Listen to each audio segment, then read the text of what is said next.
마태복음 15장 23절에서 25절까지 같이 한번 읽겠습니다. 마태복음 15장 23절에서 25절까지입니다. 시작. 예수는 한 말씀도 끝나지 않게 하시니 제자들이 와서 청하여 말하되 그 여자가 우리 뒤에서 소리를 지르오니 보내소서. 예수께서 대답하여 가라사대 나는 이스라엘 집에 잃어버린 양 외에는 다른 데로 보내심을 받지 아니하노라 하시되 여자가 와서 예수께 절하여 가로되 주 여자를 도우소서. 이 말씀은 지난주에 이어서 계속 살펴봤던 말씀이죠. 예수께서 두로와 시돈 지방으로 들어가셨을 때 가나안 여자가 하나 나와서 주 다윗의 자손이여 나를 불쌍히 여기소서 내 딸이 흉악히 귀신이 들려나이다 이렇게 하니까 예수께서는 아무 말씀도 아니하셨다. 대답을 가타부타 얘기하지 아니하셨다 이렇게 얘기를 하고 있습니다. 그러니까 계속해서 여자가 소리쳤던 모양입니다. 제자들이 이 여자가 우리 뒤에서 소리를 지르니 그를 보내소서 이렇게 얘기를 합니다. 그때 예수께서 이제 여자한테 대답을 하시죠. 나는 이스라엘 집에 잃어버린 양 외에는 다른 데로 보내심을 받지 아니하였노라 이렇게 말씀하십니다. 거절한 내용이죠. 그랬더니 예수가 여자가 예수 앞에 와서 절하며 가로되 주여 저를 도우소서 하는 이런 장면입니다. 자, 그래서 이 말씀의 제목이 이스라엘 집에 이스라엘 집에 잃어버린 양 외에는 내가 보냄을 받지 않았다. 이런 제목으로 살펴봤습니다. 예수께서 여인한테 가나안 여인한테 이방 여인한테 얘기할 때 내가 너를 고쳐줄 수가 없다. 너희 딸을 고쳐줄 수가 없다. 왜냐하면 나는 이방인에게 보냄을 받지 않았기 때문이다. 이렇게 말씀하시는 것으로 우리가 이해를 합니다. 자, 그래서 예수님께서 이스라엘 집에 잃어버린 양 외에는 예수께서 보냄을 받지 아니하셨다. 이 얘기를 우리가 이해하기 위해서 이 얘기가 어떤 의미인지 우리는 알아야 되는 것이죠. 근본적으로 성경은 구약 성경은 이 이스라엘 백성들 팔레스타인 지방에 있는 이스라엘 백성들의 하나님이 그들에게 계시해 준 하나님의 경전인 것입니다.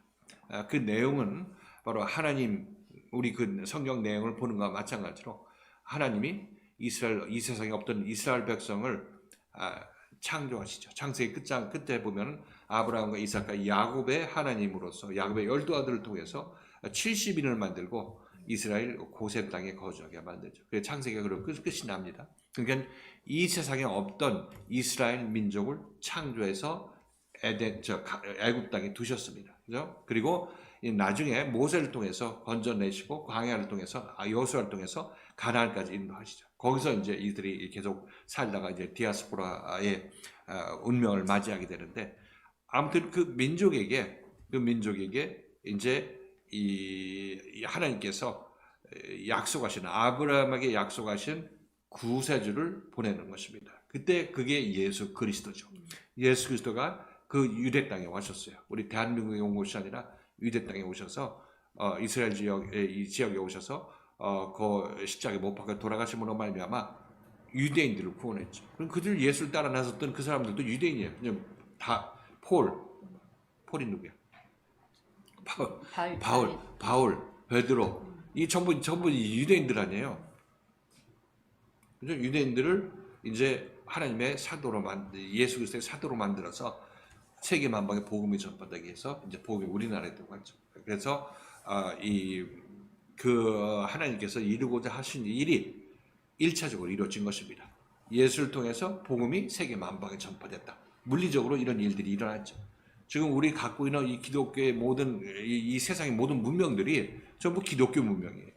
우리가 잘 알고 있는 BC, 그 BC라는 것도 예수가 오기 이전을 얘기를 하고 있죠. 그 다음에 AD는 예수가 온 이후로 나누고 있습니다. 예수 이전과 예수 이후로. 이게 이 세계 역사가 이렇게 기록되고 예수를 기준으로 BC 몇천 년 뭐 이렇게 하는 것도 예수를 기준으로 이렇게 역사가 그렇게 쓰여진 거 아니겠습니까? 그러니까 이게 보면 어떤 영향인지는 몰라도 하나님께서 예수 그리스도의 영향력이 이 세상에 다 미친 거죠. 우리 미국도 전부 기독교 국가인 것이고 유럽도 전부 기독교 국가인 것이고 전부 이 세상 물질 문명의 그 어떤 바탕이 기독교 문명이에요. 하나님께서 보내주신 예수 그리스도를 통한 이 성경의 내용이 거기에 반영된 것이라고 우리가 이해할 수 있겠죠. 그래서 한번 이루어졌습니다. 그죠? 이게 이루어졌어요. 그런데 이것은 하나님께서 우리에게 뭘 보여주시냐면, 내가 이렇게 너와 나의 관계에 있어서 내가 예수를 보내서 이 예수를 통해서 너희를 고쳐서 너희를 통해서 또 세계 만방에 복음이 전파되게 하겠다. 이 얘기가 한 번 이루어진 것입니다. 성령을 통해서 한 서클이 이렇게 이루어진 거죠. 근데 이거는 그러니까 우리들은 생각할 때 여기서 계속 연결돼서 뭐가 나오는 줄 생각하지만 이거 아니에요. 이거 아니라 우리들도 나도 하나님과 나와의 관계에 있어서 이 똑같은 과정을 겪게 되는 것입니다. 하나님과 나의 관계에서 내가 하나님과 분리되어 있고, 하나님께서 날 구원하시러 예수를 나한테 보내주시고, 예수를 통해서 내가 변화받고, 변화받은 내가 또 많은 사람들을 변화시켜서 또 이 세상에 꽉 차게 하는 것. 이것이 바로 하나님께서 나에게 약속하신 것이에요. 먼저는 이스라엘 백성한테 이것을 약속하셨지만은, 그러나 이것은 이스라엘 백성뿐만을 위한 것이 아니라 모든 인류를 위해서 이 약속이 그대로 다시 한번 진행되는 것입니다. 그래서 우리들은 예수를 믿을 때 하나님을 그냥 하나님 놓고, 그 다음에 이 예수 그리스도를 우리는 하나님으로 보고, 그 예수 그리스도로부터 우리는 그걸 가지치기 시작하는 거죠. 그렇죠? 지금 우리가 그렇게 생각하잖아요. 그런데 그건 잘못된 거예요. 하나님께서 우리를 고쳐주실 때는 먼저 하나님과 나 사이 관계를 이루어 주시고, 그 다음에 우리가 하나님 앞에 나갈 수가 없기 때문에 나한테 예수 그리스도를 보내주는 것입니다. 나한테. 그리고 나를 고치시는 거죠. 그러니까 이 성경 역사가 역사적으로 흘렀지만은, 그러나 이것에 의미하는 바는 이 모든 인류에게 개별적으로 진행되는 역사를 이렇게 표현해 주신 거예요. 먼저. 그래서 우리가 이 기독교인들은 하나님을 믿을 때 하나님은 당연히 있는 거고, 예수님을 하나님으로 생각해서 지금 믿고 있는 것이에요. 그렇죠? 하나님이 보내신 예수를 믿는 것이 아니라 그냥 예수님이 하나님이라고 하나님 자리에 올려놓고 믿기 시작하는 거란 말이죠. 그 의미가 뭔지 아시겠어요? 유대인들은 하나님만 믿다가 예수가 오니까 예수가 하나님의 아들이라 아니라고 구세주를 배척했죠.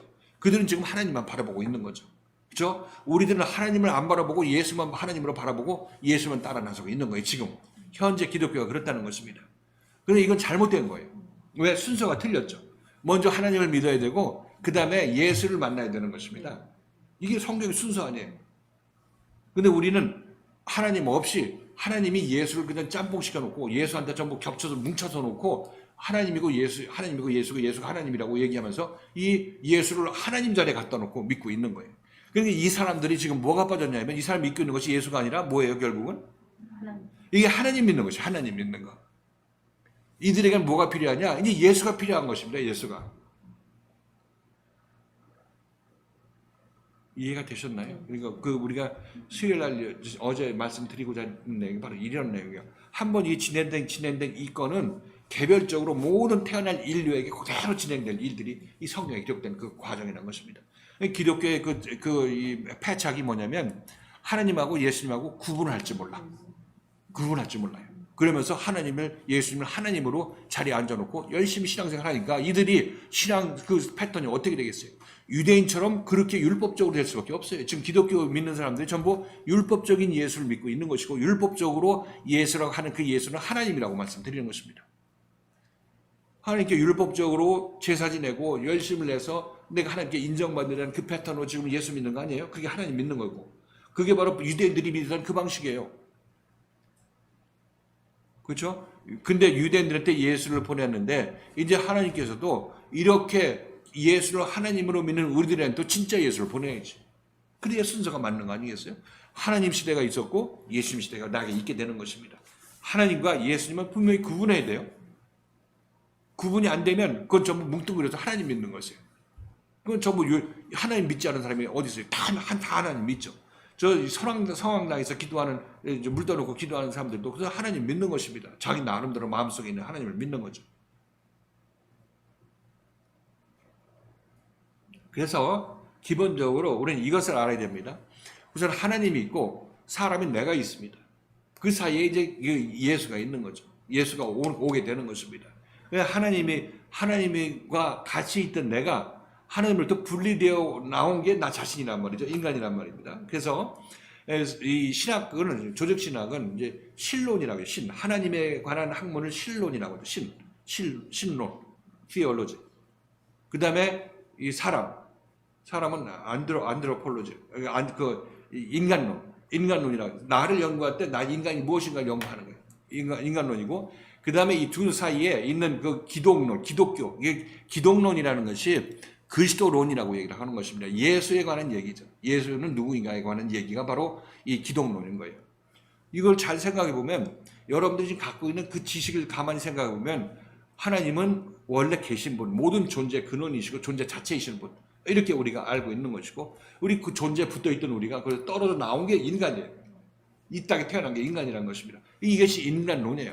여러분들이 어떤 인간론을 조직 신학 배울 때, 인간론을 배우고 신론을 배울 때 이렇게 여러분 생각하시면 그 이해가 쉬울 것이고, 그들이 그대로 제대로 이걸 설명하는지도 몰라요. 아무튼 우리가 알고 있는 게 제대로 알고 있는 거죠. 하나님과 같이 있던 우리가 하나님으로부터, 하나님의 지체로부터 떨어져 나왔어요. 이 인간이게 되는 거예요. 인간이고, 하나님은 하나님 그대로 계신 것이고. 자, 그래서 떨어져 나와서 우리가 고생을 하고 있으니까 이제 하나님께서는 너 고생하는 너를 불쌍히 여겨서 네가 진짜 하나님을 다시 찾기를 원하느냐, 이렇게 하나님께서 물으시면서 그렇게 하나님께 간절히 기도하는 사람한테 누구를 보내주냐면 예수를 보내주는 것입니다. 기독론이 뭐냐면 이런 거예요. 자, 그러니까 우리가 이 예수를 제대로 믿으려면 하나님하고 예수님하고 분리가 돼야 돼요. 그죠? 난 날 때부터 하나님 믿는 사람이 될 수 있겠죠. 하나님 안 찾아도 그 사람은 하나님 믿는 사람이에요. 어차피. 그런데 이제 여기서 곤고한 사람이 하나님께 기도를 했을 때 하나님께서 보내주신 사람이, 그럼 내가 예수를 보내야 되니까 예수를 통해서 너와 나와 한 마음 되자. 그럼 너가 다시 모든 고난을 물리치고 나와 하나 될 수가 있어. 그래서 보낸 분이 기독론의 이 주제이신 예수 그리스도로 보내주신 거라고 말씀드리는 것입니다. 그리고 이렇게 구분이 되죠. 하나님하고 나하고 예수 그리스도하고 이 구분이 돼야 되는 거예요. 셋이 구분이 돼야 되는 거예요. 지금 얘기할 때 하나님하고 예수님하고 하나를 뭉뚱그려 놓으니까 이게 구분이 안 돼. 아직 하나님 단계에 있어. 하나님이 나한테 예수를 보내준다는 이 개념조차 아직 몰라. 그냥 하나님 믿고 예수 믿고 같이 그냥 합해서 부르고 있어요.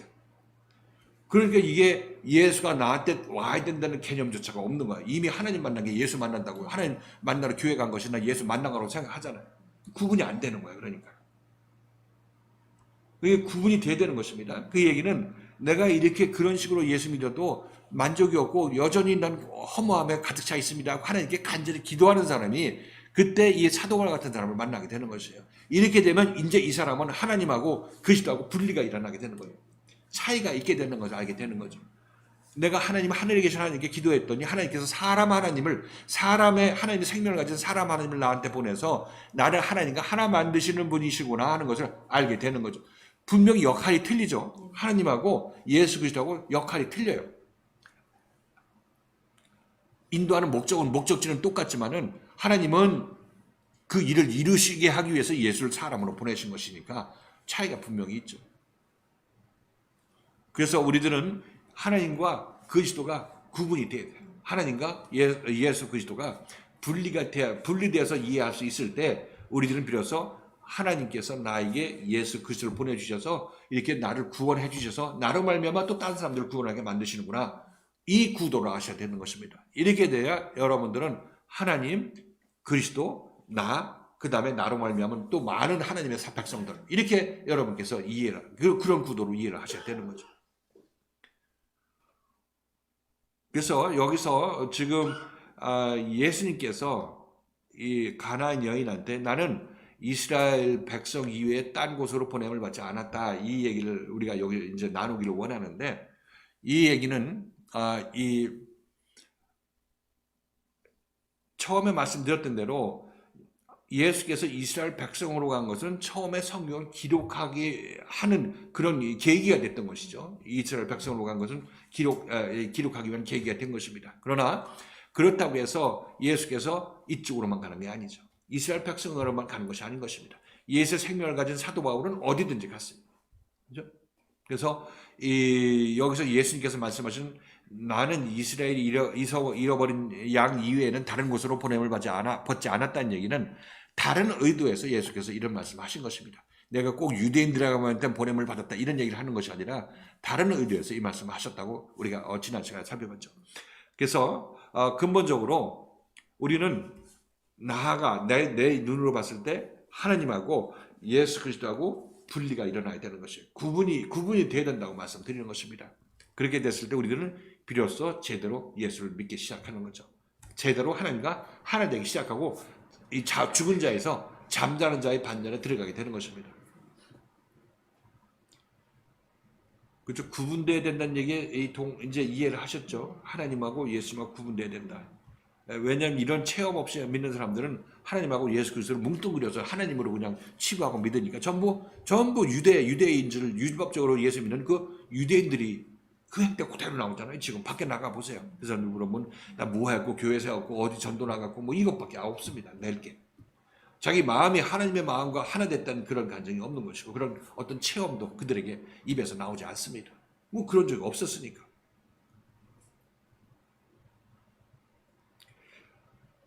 자, 그래서 이 가나안 여인이 예수께 말씀을 하시죠. 예수께 말씀하는 게 아니라 예수님께 말합니다.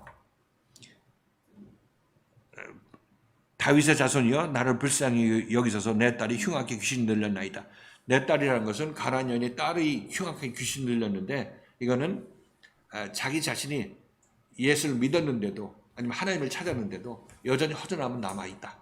곤고하다. 정말 죄를 그냥 밥 먹듯이 씻는다. 이 흉악한 귀신 들리지 않으면 이런 짓 하지 않을 텐데 그런 자기 자신에 대해서 정말 간절한 마음으로 하나님께 기도하는 사람의 모습을 이렇게 보여주고 있습니다.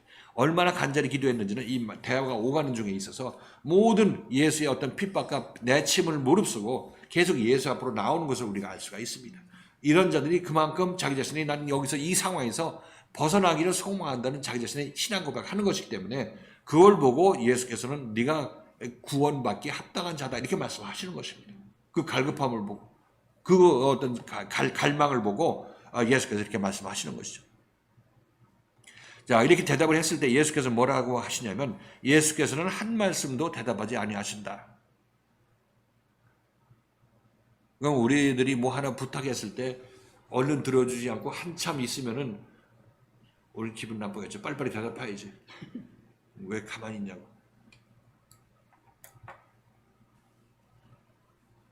근데 대부분 금방 대답하지 않는 이유는 싫어서 대답하지 않는 거 아니겠어요? 싫어서. 이거 좀 내가 믿지는데 하거나 너 같은 애한테 내가 이걸 왜 내가 나눠주느냐 이런 식으로 생각하기 때문에 개기는 건데 아무튼 예수님께서는 어제 말했죠. 이 학자들은 예수님께서는 이스라엘이 잃어버린 양 이외에는 다른 곳으로 보내는 거지 않은 그 예수의 사명이 그거야. 그런데 너 가나안 여인이 이방 여인이 그 해달라고 하면 해주겠냐? 이렇게 생각해서 안 해줬다 이렇게 생각하고 있습니다. 그럼 나중에 해줬잖아요. 그러니까 그건 자기 직무를 위반한 거네. 그걸 해줬으면 고쳐줬잖아요. 근데 그 의미로 예수께서 이렇게 한 것이 아니라 예수께서는 답변을 하지 않은 것은 이 여인이 과연 구원받을 만한 믿음이 있는지 그런 소망이 가득한지 연단을 받아도 잘 견뎌낼 수 있을 것인지 예수가 여기서 말하는 연단은 빛의 연단을 얘기를 하고 있습니다. 빛의 조명을 줬을 때 이 사람이 얼마나 거기서 머물러 있을 것인지 자기가 맞다고 어둠 속에 머물러 있을 것인지 아니면 그 어둠에 이르는 지긋지긋하다고 빨리 빛을 따라 나설 것인지 이런 것을 예수께서 보기를 원했던 것이죠.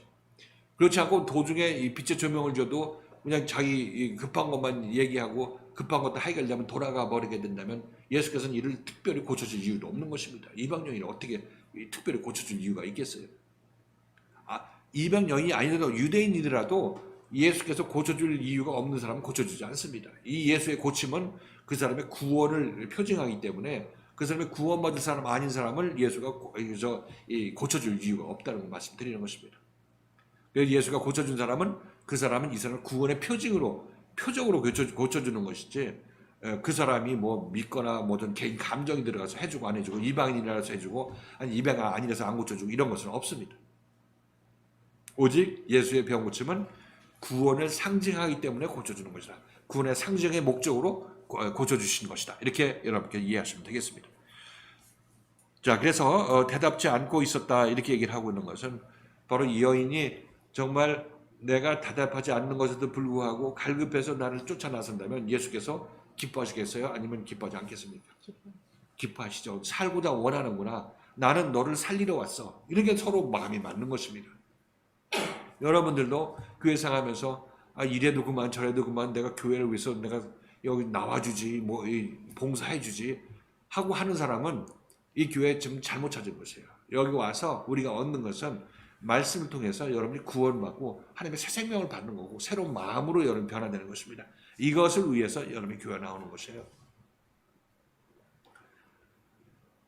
그래서 여러분들 열심히 해서 이 말씀 따라 나서시는 여러분들이라면 하나님께서 기뻐하시죠. 여러분 열심히 해서 어떻게 해서든지 이 말씀 앞으로 나오려고 하고 교회 일로 여러분들이 열심을 내게 되고 세상 것에 우선해서 그렇게 여러분이 열심을 내게 되면 이 사람들은 봤을 때 하나님이 봤을 때 예수 그리스도가 봤을 때 살고자 원하는구나 고침받기를 원하는구나 제 딸이 흉악히 귀신 들렸는데도 모르고 내 편이 지금 모르겠다 하고 자기 영혼이 어떻게 썩어가는지도 모르고 있는 사람들은 뭐 그 다음으로 인도하면 이렇게 오라고 와야 이 구원받는데 오지를 않는데 바쁘다고.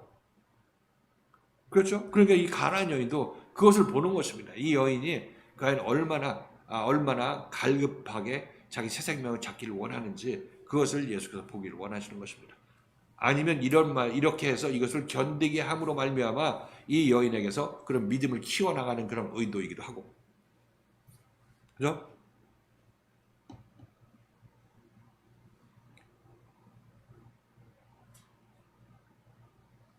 그래서 우리 교회 처음 나오시는 분들은 우리 교회에서 뭐 주의 이름을 환영합니다 하고 잘 안 해주고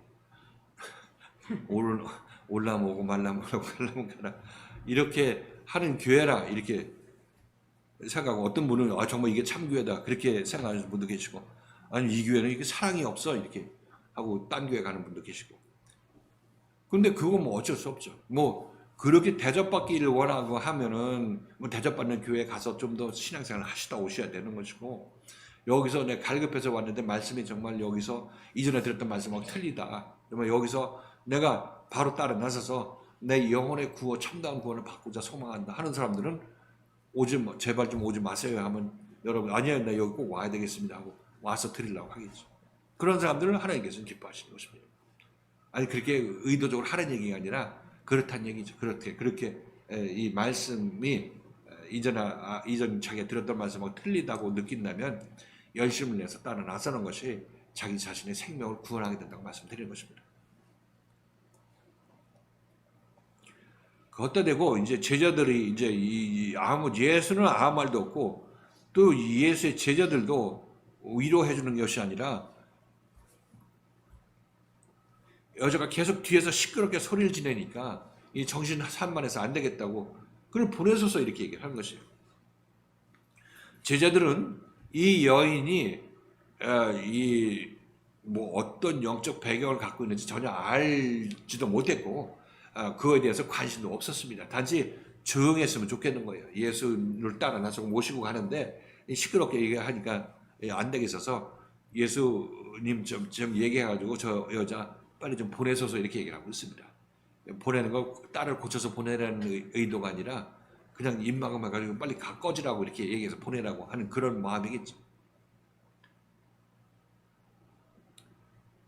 그러니까 이 여인은 이 얘기 들으면은 더 기분 나빴겠죠. 이거 한통속이구만 이게 뭐 예수님도 나한테 쌀쌀하게 대답도 안 하는데 제자들은 더 빨리 꺼지라고 하라고 얘기를 하는 식으로 얘기를 하니까 더 이제 마음이 상했을 것입니다. 그러나 이 여인은 굳건히 예수의 앞으로 왔다는 것을 이 말씀을 통해서 알 수가 있습니다. 자, 예수님께서 이렇게 하실 때 24절에 이렇게 얘기하십니다. 예수께서 가라사대 나는 이스라엘 집 잃어버린 양 외에는 다른 데로 보내심을 받지 아니하노라. 이 말씀은 처음에 말씀드렸던 대로 나는 유대인들한테 보냈지 유대인들을 구원하라고 보냄받았지 이 가나안 여인 너 이방 여인을 구원하라고 보냄받은 적이 없어 이렇게 말씀하시는 것처럼 들리는 거죠. 이방 여인에게도 이 말씀이 그렇게 들렸을지도 모르죠. 아마 육신적으로는 그렇게 들렸을 것입니다. 아직까지 이 이방 여인이 제대로 하나님의 생명의 말씀을 알지 못하기 때문에. 나는 유대인의 구원자지 나는 이쪽 구원자가 아니야. 이방인 구원자가 아니야. 이렇게 말씀하시는 것으로 우리가 이해를 하고 싶습니다. 그런데 이 말씀을 근거해서 앞에 예수께서 아무 말씀도 대답하지 아니하셨다 이 말씀을 예수께서 고민했다고 이렇게 이것 때문에 고민했다고 얘기를 하는데 그건 그런 의미가 아니죠. 예수께서 하시는 말씀은 원래 예수의 복음은 유대인에게 우선 보내졌지만은 그 다음에 똑같은 방식으로 이방인에게도 똑같이 이 말씀이 그대로 전해지게 되는 것입니다.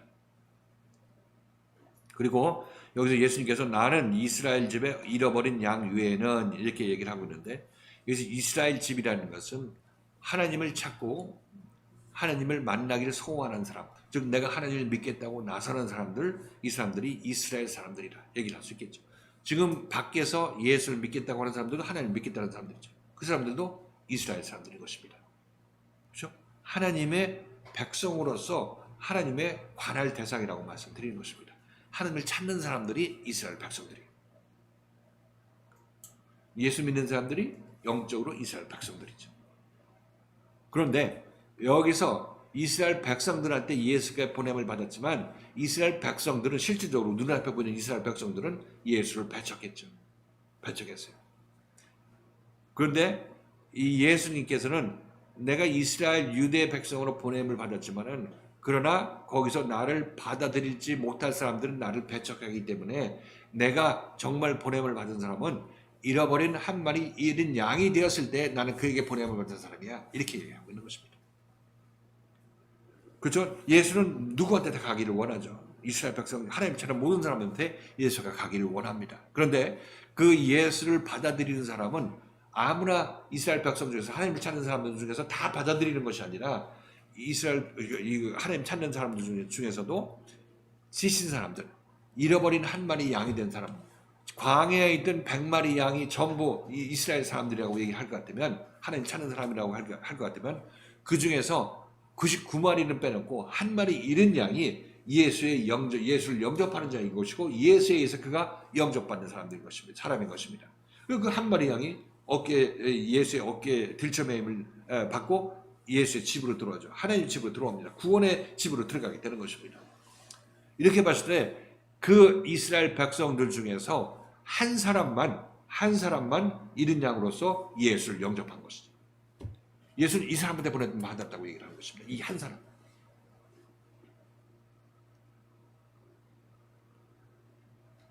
예수는 유대인들, 이스라엘 백성인 유대인들한테 보냄을 받았죠. 근데 그들은 거절했기 때문에 보냄이 완성이 안 됐어요. 양자가 맞아야 완성이 되는 거 아니겠어요? 보냄을 받은 사람하고 받는 사람이 맞아야 이 영접이 되는 거 아니겠습니까? 하나님께서 보냈는데 내 보냄 받은 사람들에게 문전 박대하게 되면 이 보낸 사람이 나한테 영접되지 않죠. 예수는 나한테 영접되지 않습니다. 그러니까 예수를 받아들이는 사람이 하나님께서 이스라엘에 잃어버린 한 잃은 양에게 예수께서 그 잃은 양의 보냄을 받아서 영접된 것입니다.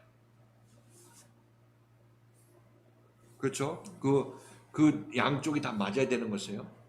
하나님은 다 보내시죠. 하나님 다 보내시는데 그 예수를 받는 사람이 세상에서 지쳐야 되는 것이에요.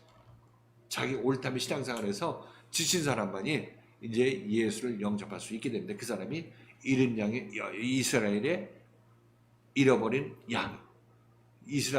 잃어버린 양이 되는 거죠. 자, 그렇게 본다면 이런 정의로 본다면 이 가나안 여인은 나중에 종국적으로 고침을 받았으니까, 그죠? 딸이 고침을 받았으니까 예수를 영접한 거 아니겠습니까? 그렇다면 이 사람은 이 가나안 여인은 영적인 의미에서 예수가 생각하는 의미에서 이스라엘 백성의 잃어버린 양이겠어요, 아니겠어요? 잃어버린 양. 그렇죠. 그러니까 이 예수께서 이 여인을 고쳐준 것입니다. 그러니까 예수가 하실 일을 하는 거예요. 이치적으로. 감정적으로 난 민족주의자라서 난 유대인만 구원한다. 그런 이런 일들은 있을 수가 없는 것입니다.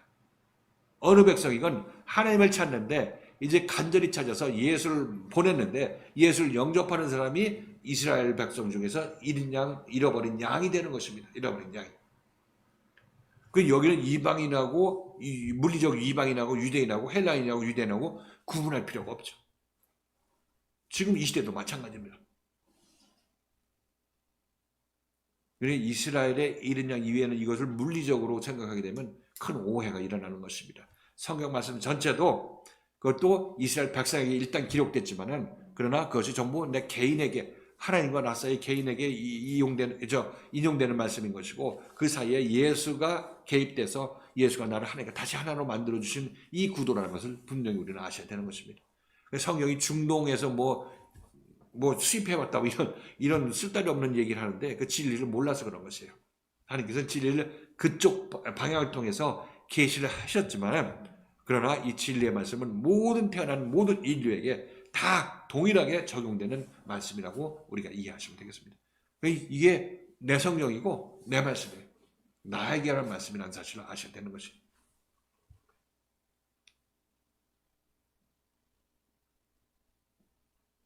자, 나는 이스라엘 집에 잃어버린 양 외에는 다른 데로 보내심을 받지 아니하였노라 이렇게 얘기합니다. 그러나 이 말씀이 아직까지 여인에게는 어떤 의미인지 여인은 아직 모르는 상태죠. 그러니까 거절로 들렸다는 것이 너무나 당연한 것입니다. 여인은 아직 몰랐어요. 이 내용이 무엇인지를. 그래서 이 여인은 여자가 와서 예수께 절하여 가로되 주여 저를 도우소서. 이 여인은 그 거절의 얘기를 듣고도 예수 앞으로, 전에는 예수 뒤에서 쫓아오면서 소리 질렀죠. 이제 안 되기 때문에 예수 앞에 와서 예수께 경배하면서 주여 저를 도우소서 이렇게. 그러니까 이게 너무 갈급하고 다급하니까 그냥 살고자 하는 그런 마음 때문에 이 예수 앞에 다가오는 이 모습을 보입니다. 이게 그만큼 이 여인이 좀 다급하고 갈급하고 좀 제대로 예수 믿기를 원했다. 이렇게 지금 표현으로 하면 그렇습니다. 그것이 여기 다 드러나게 되죠.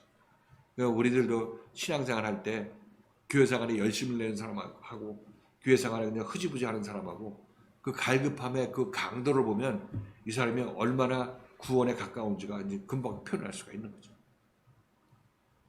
여러분들은 열심을 내고 말씀 앞으로 나오기를 힘쓰시고 말씀 안에서 조명을 받았을 때 그것을 고침받기를 소망하시라. 이렇게 말씀드린 이유도 바로 이런 데 있는 것입니다. 이미 하나님께서 우리가 손을 다 뻗치고 모든 환경을 하나님을 믿을 환경을 다 조성해 주셨습니다. 이제 나머지는 우리가 마음문을 열고 따라 나서는 것밖에 없어요. 따라 나서는 것밖에 없어요. 이렇게 하려고 하죠. 이렇게 하려고 자기 자신이 어떤 삶의 패턴을 바꿔야 되는 거. 이거 안 하면 뭐 하느냐? 세상에서 집안일 하죠. 그래서 세상일 할 거 아니 그것밖에 없죠. 나 뭐 하는지 다 알고 있어요. 집에 가면 뭐 하는지. 여기서 쉬는 시간 집에 가서 뭐 하는지 다 알고 있다니까. 그렇게 해서 우리 인생을 다 쓸 필요는 없다. 물론 그거 하지 말라는 것이 아니라 적어도 자기 인생의 삶의 그 우선순위가 무엇이어야 되는지 이 가나안 여인을 통해서 우리가 배워야 된다고 말씀드리는 것입니다. 주여 저를 도우소서 다시 한번 이렇게 얘기합니다.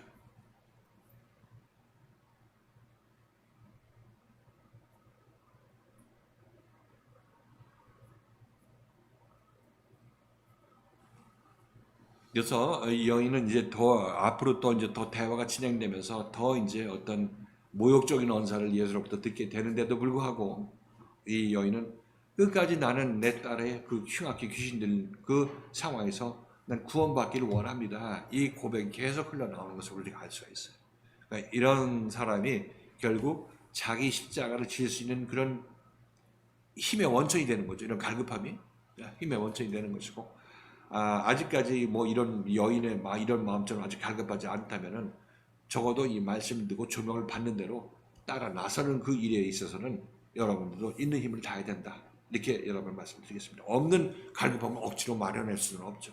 그러나 이 예수 그리스도의 인도를 받다 보면은 점차 이 말씀 듣고 이해하고 여러분 조명을 받게 된다면 내가 이렇게 살아야지 똑바로 해야지 하는 그런 마음이 들게 될 텐데 이게 바로 여러분들 더 열심히 되게 만드는 그런 요인이 되게 되는 것입니다.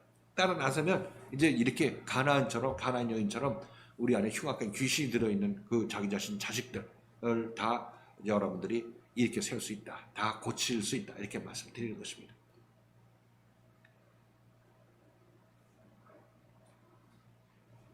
자, 이게 우리가 어제 살펴봤던 말씀이죠. 어느 정도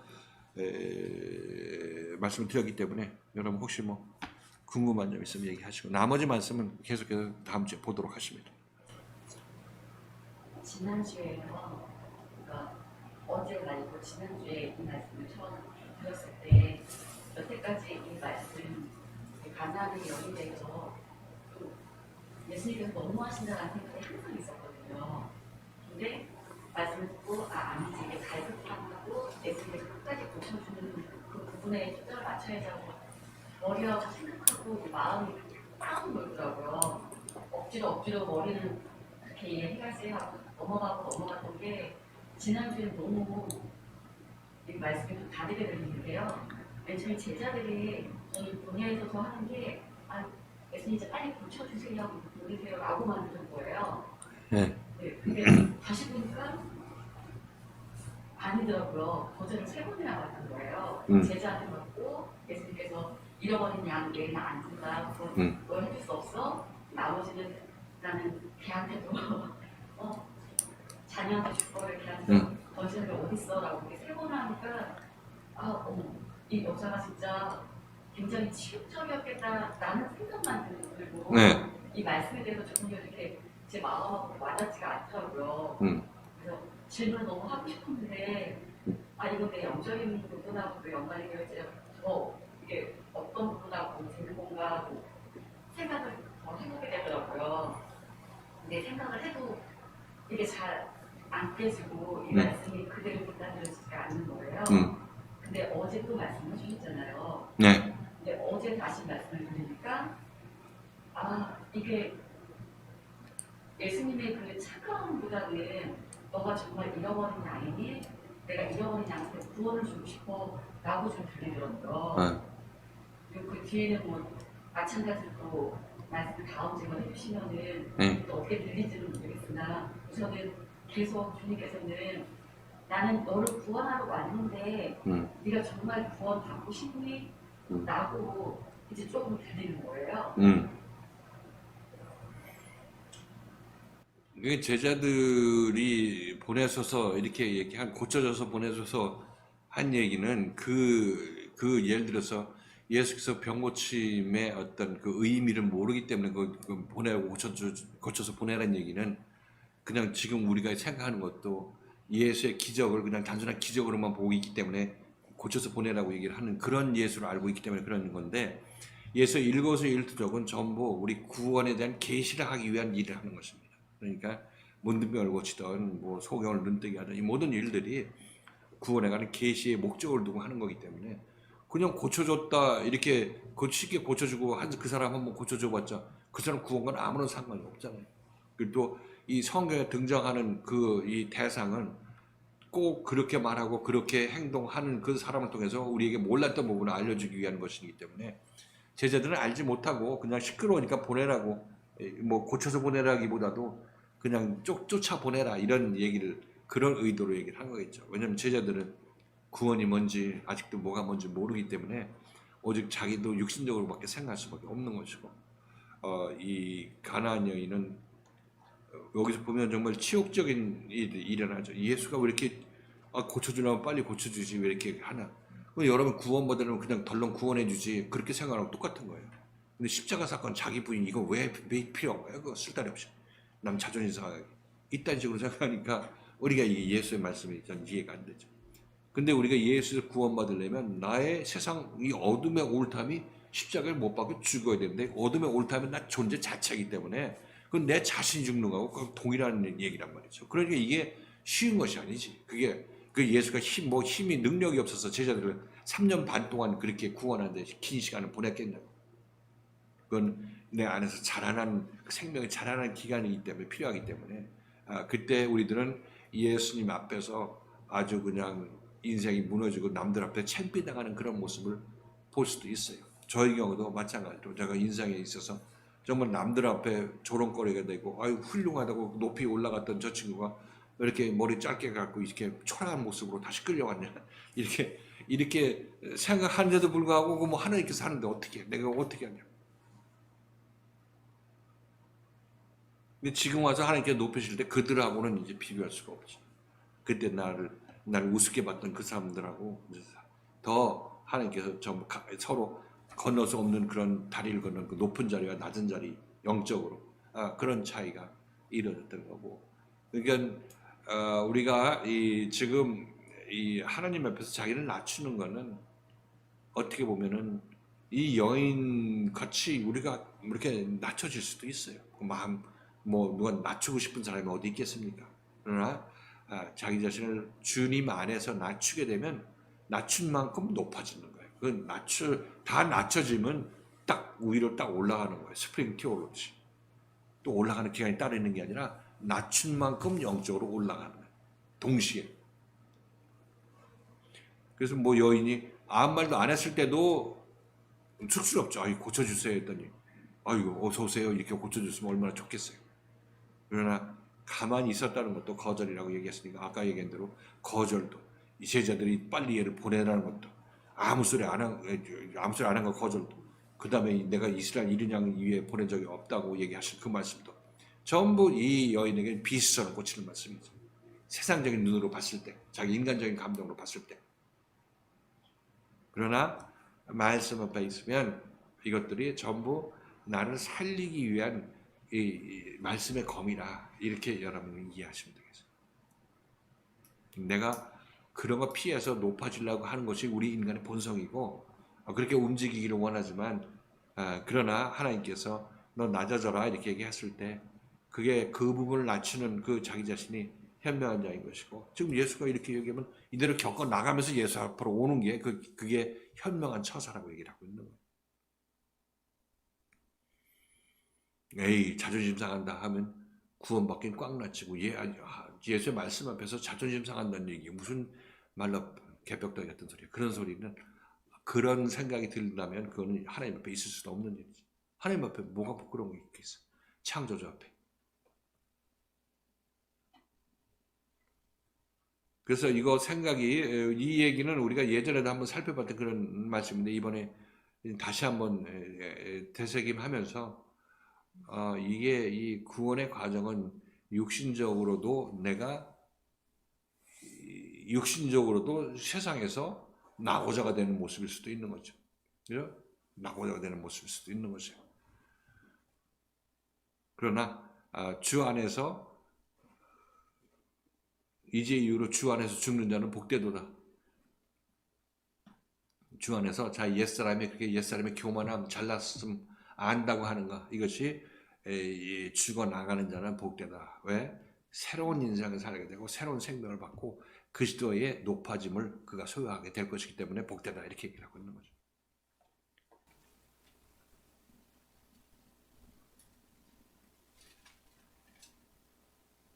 예전에는 그래서 인원들은 낮아지는 거에 대해서 계속 이것도 참지 저것도 참지였었는데요. 이번에 듣고 나서는 이 언니 정말 살고 싶었구나 라는 게 좀 많이 와닿는 거예요. 그게 느껴지더라고요.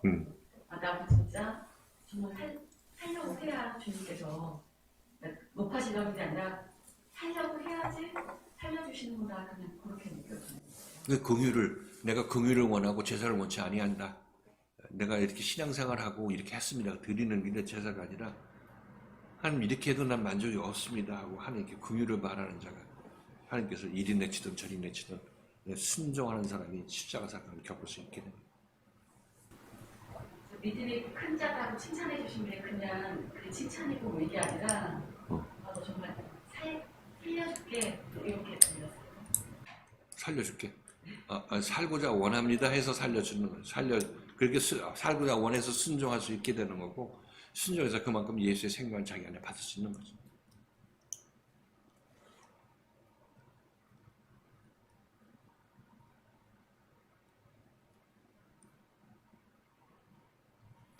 그러니까 이스라엘 집에 이른 양 이외에는 내가 다른 데로 보냄을 받지 않는다. 이 얘기에 너무 낙심하지 말라. 낙심했던 사람이 있기는 있나 모르겠. 고민했다.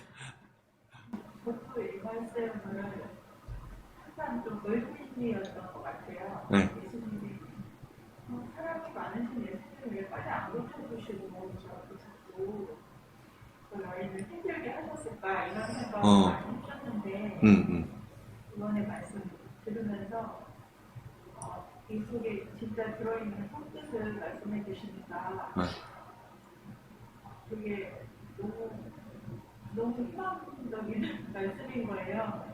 예수님의 그 진짜 예수님의 마음이 어떤 마음에서 그 여인한테 그렇게 이제 말씀을 하셨는지 그걸 알게 되니까 굉장히 마음에 소망 같은 게 생기더라고요. 그냥 진짜로 이거는 세상 사람들이 아무리 진짜 어떤 노력을 해서 이 말씀을 풀고 싶어도 풀 수 없는 말씀이구나 이런 생각도 들고 또 아까 그 에베소서에서도 잠든 자와 죽은 자를 구분해 주셨잖아요. 예. 그것도 이제 비슷한 말이다라고만 생각하면서 성경을 읽었었던 것 같아요. 그냥 죽은 자라고도 표현되고 교환해서 쓸 수 있는 거. 예, 자는 자라고도 표현되나 보다. 아직 일어나지 않은 그런 자들을 그렇게 그냥 뭉뚱그려서 그렇게 그냥 뿌옇게만 그 의미를 그냥 대략 그런 정도인가 보다 이렇게만 생각하고 있다가 이게 죽은 자와 잠자는 자의 선을 확실하게 구분을 지어주시니까 이 성경 말씀하고 진짜 우리 교회에서 일어나는 모든 일하고 나에게 일어나는 내 삶에 일어나는 모든 일이 진짜 딱 맞아떨어지는 느낌이 들면서 전에는 이렇게 목사님께서 전매상에서 이거 우리 교회에 말씀하시는 말씀이다 우리 이야기다 이렇게 말씀하셔가지고 그게 이렇게 확 와닿지는 않았는데 이번에는 이 말씀이 막 확 와닿는 거예요.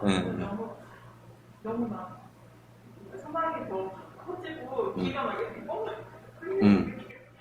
뚫린 것 같네. 너무 막 감사하기도 하고. 네.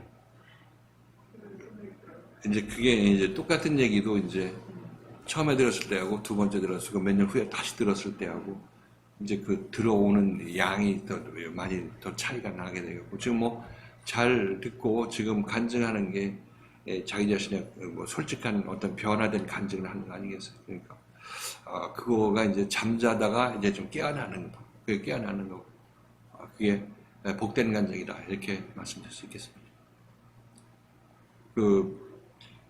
모르겠어요. 지금 이 가나안 여인에 대해서 많이 들었을 것 같은데 뭐 기존 율법교회에서 그랬을 때 거기서 들었던 거하고 여기서 지금 얘기하는 거하고 그 차이가 있는 거는 여기는 생명의 조명을 받고 지금 얘기를 하는 거고 생명에 의해서 얘기를 하는 거고 거기 생명 없이 이제 외형적으로 율법적으로 예수가 이렇게 안 고쳐줘도 되는 여인을 고쳐줬다. 뭐 믿음을 시험하기 위해서 좀 이렇게 심한 말을 했다. 뭐 이런 식으로만 하는데 그것보다 더 깊은 생명의 의미가 숨겨져 있고 그렇게 할 수밖에 없는 예수 그리스도를 우리가 생각해 본다면 정말 우리 겉으로 뭐 예수가 뭘 고쳐줬다 안 고쳐줬다 뭐 죽은 자 이렇게 세웠다 그런 것으로 예수 훌륭하시다 하고 따라 나서던 그런 사람들은 전부 예수 다시 믿어야 돼요.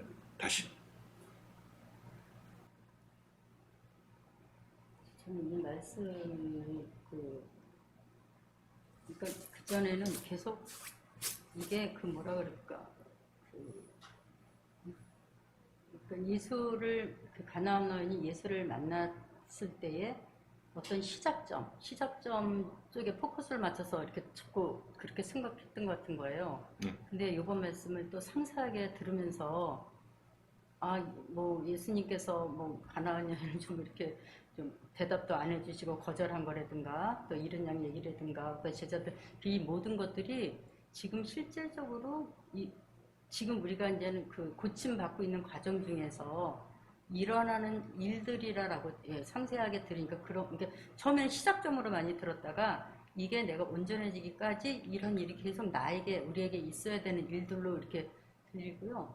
그리고 그렇게 요번에 상세히 들으니까 그렇게 들리는 것 같아요. 그래서 정말 네, 처음에는 이제 시작적으로만 많이 들었던 것 같은 거예요. 그렇게. 근데 그게 지금 이 여인이 예수를 만나서 나를 긍휼히 여기셔서 시작부터 네. 딸이 그 즉시로 낳았느니라까지가 제자들로부터는 3년 반의 기간이죠. 네, 그래서 잠자는 기간이 이게 네. 잠자는 자가 깨어나는 기간이에요.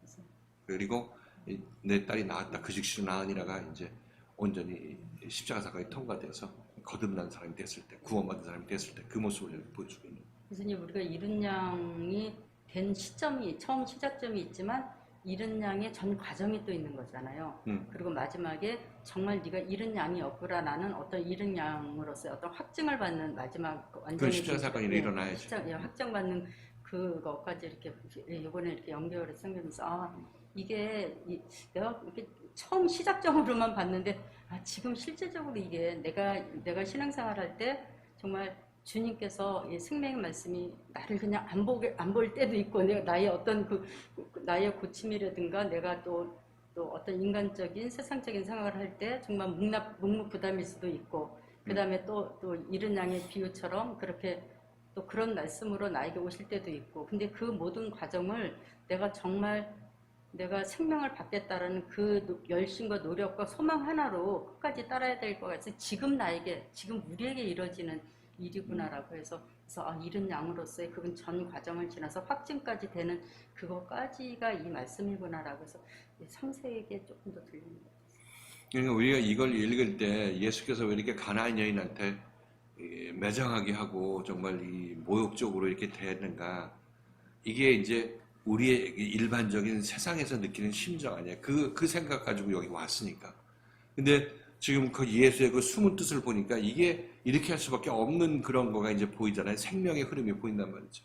겉으로는 우리는 예수가 왜 이렇게 저렇게 매정하게 하나, 이렇게 예수가 인정도 없네, 이런 생각을 하고 있었던 그 말씀이 이럴 수밖에 없다, 이런 것을 우리는 느끼게 되는 거고, 그 길을 보게 되고, 그 빛을 보게 되는 것이고, 또 지금 우리도 여기서 지금 진행되는 일들이 자기가 원하는 거 예수가 말씀으로 여러분 거절하고 아무 소리도 안 하고 뭐 좀 해달라고 하는데 안 해줄 수도 있는 거죠.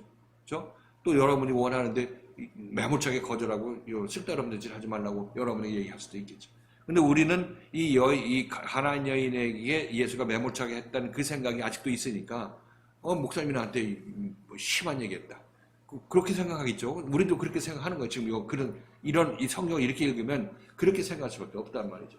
그러나 여기서도 동일한 생명의 말씀, 그 시대 생명의 말씀이 전파된다고 여러분이 인정하고 깨닫는다면은 그렇지, 이 말씀, 목사님 이 말씀에서도 나를 이렇게 매정하게 했지만은 그러나 여기에 어떤 생명을 나 키우기 위한 어떤 뜻이 있기 때문에 그런 말씀하신 것이지, 이 보는 눈을 갖는 게 중요한 거예요. 이게 현실이니까. 사실상 가나안 여인이 이렇게 해서 영적 의미가 이거였다 하는 거는 그건 지식이고 깨달음이고, 근데 실질적으로 내가 이런 상황이 돼서 내가 가나안 여인 취급받으면 나는 어떻게 할 것인가, 이것을 여기서 배워야 되는 것입니다. 여러분 앞으로 이런 일들이 여러분 일어나게 된다면, 그렇게 되면 그렇지, 가나안 여인이 그랬듯이 나도 이런 과정을 겪어야 되지. 이거 뭐 내 자존심 세워가지고 여기 아니면 예수 믿을 데가 없냐 하고 나가봤자 어디 있어, 그런 말씀.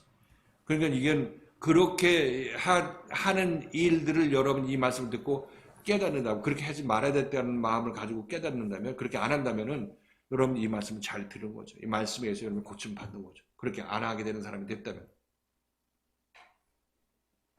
그러니까 지금 우리는 누구나 다 겉뜻으로 읽고 육신적인 뜻으로 읽고 예수가 너무했다 이렇게 생각을 하지만, 지금 알고 보니까 예수는 그래야만 했었네, 그래야 이 여인이 구원받네, 이렇게 우리가 알게 되는 거 아니겠어요? 그러니까 이것은 마찬가지로 내가 이 생명의 교회에서 말씀을 들을 때 하나의 가나안 여인이 여기 와 있어서 나의 십자가 사건을 완성하기 위해서 여기 따라 나서는 과정이 있어서 모든 과정 속에서 말씀이 나를 인도하는 바대로 나의 몸을 내어 맡기고 순복하는 것, 이로 말미암아 나는 끝까지 견디는 자가 되고, 그 과정에서 연단과 채찍질과 뭐라고 그랬어요? 꾸지람이 있을지라도, 그러나 그것들은 나의 어둠을 깨우치는 말씀이다, 어둠을 깨우치는 조명이다, 이것을 우리는 생각하셔야 되는 거죠. 그렇죠? 그러니까 우린 예수마저도 왜 이렇게 혹독하게 대하셨을까? 이렇게 예수에 대한 어떤 원망과 투정이 나오잖아. 이거 지금 예수마저도 그런데 여기서 말씀을 들을 때 우리가 자기 당사자가 이 일을 당할 때는 더욱더 그런 생각이 더 많이 들겠죠. 내 걸로 봤을 때는. 그렇잖아요? 근데 그럴 때 어떻게 하라고? 집에 가라고 아니면 여기 남아있고 앞에서 더 앞으로 나오려고 해야 된다 이 얘기를 하고 있는 것입니다. 그게 우리가 살 길이에요. 우리는 밖에 나가서 뭐 아무리 뭘 뒤져봐도 우리를 살릴 수 있는 말씀이 없고 살릴 수 있는 예수 그리스도가 밖에 없어요. 여기 눈앞에 있는 그 말씀을 따라 나서는 자가 가장 현명한 자인 것이고 그들이 바로 이 자기 자신의 귀신 들린 딸을 이제 온전히 고침받아서 온전한 자로 이제 쓰임받게 되는 거죠. 이 길을 우리가 가야 되는 것이라고 말씀드리는 것입니다. 그 가나안 여인요, 예수님과 그 제자들 뒤에서 막 소리 지르면서 처음에 따라갔다 그랬잖아요. 그런 막 구도가 그렇잖아요. 네, 그런데 그 다음에는 이제는 그 거절당한 후에 예수님 앞에 와서 절하면 나를 절 뒤에서 절할까? 가고 있는데 절하는 저를 도와주셔서 그랬잖아요. 그러니까 뒤에서 쫓아오다가 절을 하려면은 앞으로 와야지 절할 수 있지 아니 이제 말씀 중에도 그렇게 하신 것처럼 이렇게 성경 말씀 이런 거 하나에도 이렇게 영적 의미가 정말 있다라고 느끼면서 제가 정말 그동안 성경을 얼마나 우리가 무시하게 읽었는지를 너무 깨닫게 되는 거예요. 이 성경이 생명에 대한 기록이라는 걸 알지 못하고 생명 없이 읽으니까 그렇게 되는 거죠. 우리는 생명을 지금 같이 나누는 마당에서 읽다 보니까 이런 얘기가 나오게 되는 거고 또 받아들이게 되는 그런 상황이니까 뭐 이게 다 이제 점점 눈을 떠가는 그런 과정이고 이렇게 해서 이거를 성경 말씀을 이렇게 이해했다 이게 아니라 이게 나한테 진행되는 일인데 이때 내가 어떤 태도를 취해야 되는 것인지 이것에 대해서 알고 그때 그렇게 순복하게 되면 그 사람은 이 생명의 말씀에서 유익하게 자라난 거죠. 조명을 받고 제대로 그렇게 자라나게 된 것이라고 말씀드리는 거죠.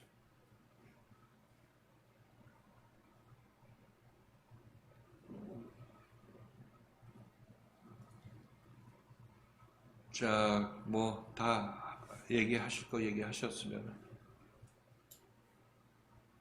오늘 그러면 여기서 마치도록 하겠습니다. 수고를 하셨습니다.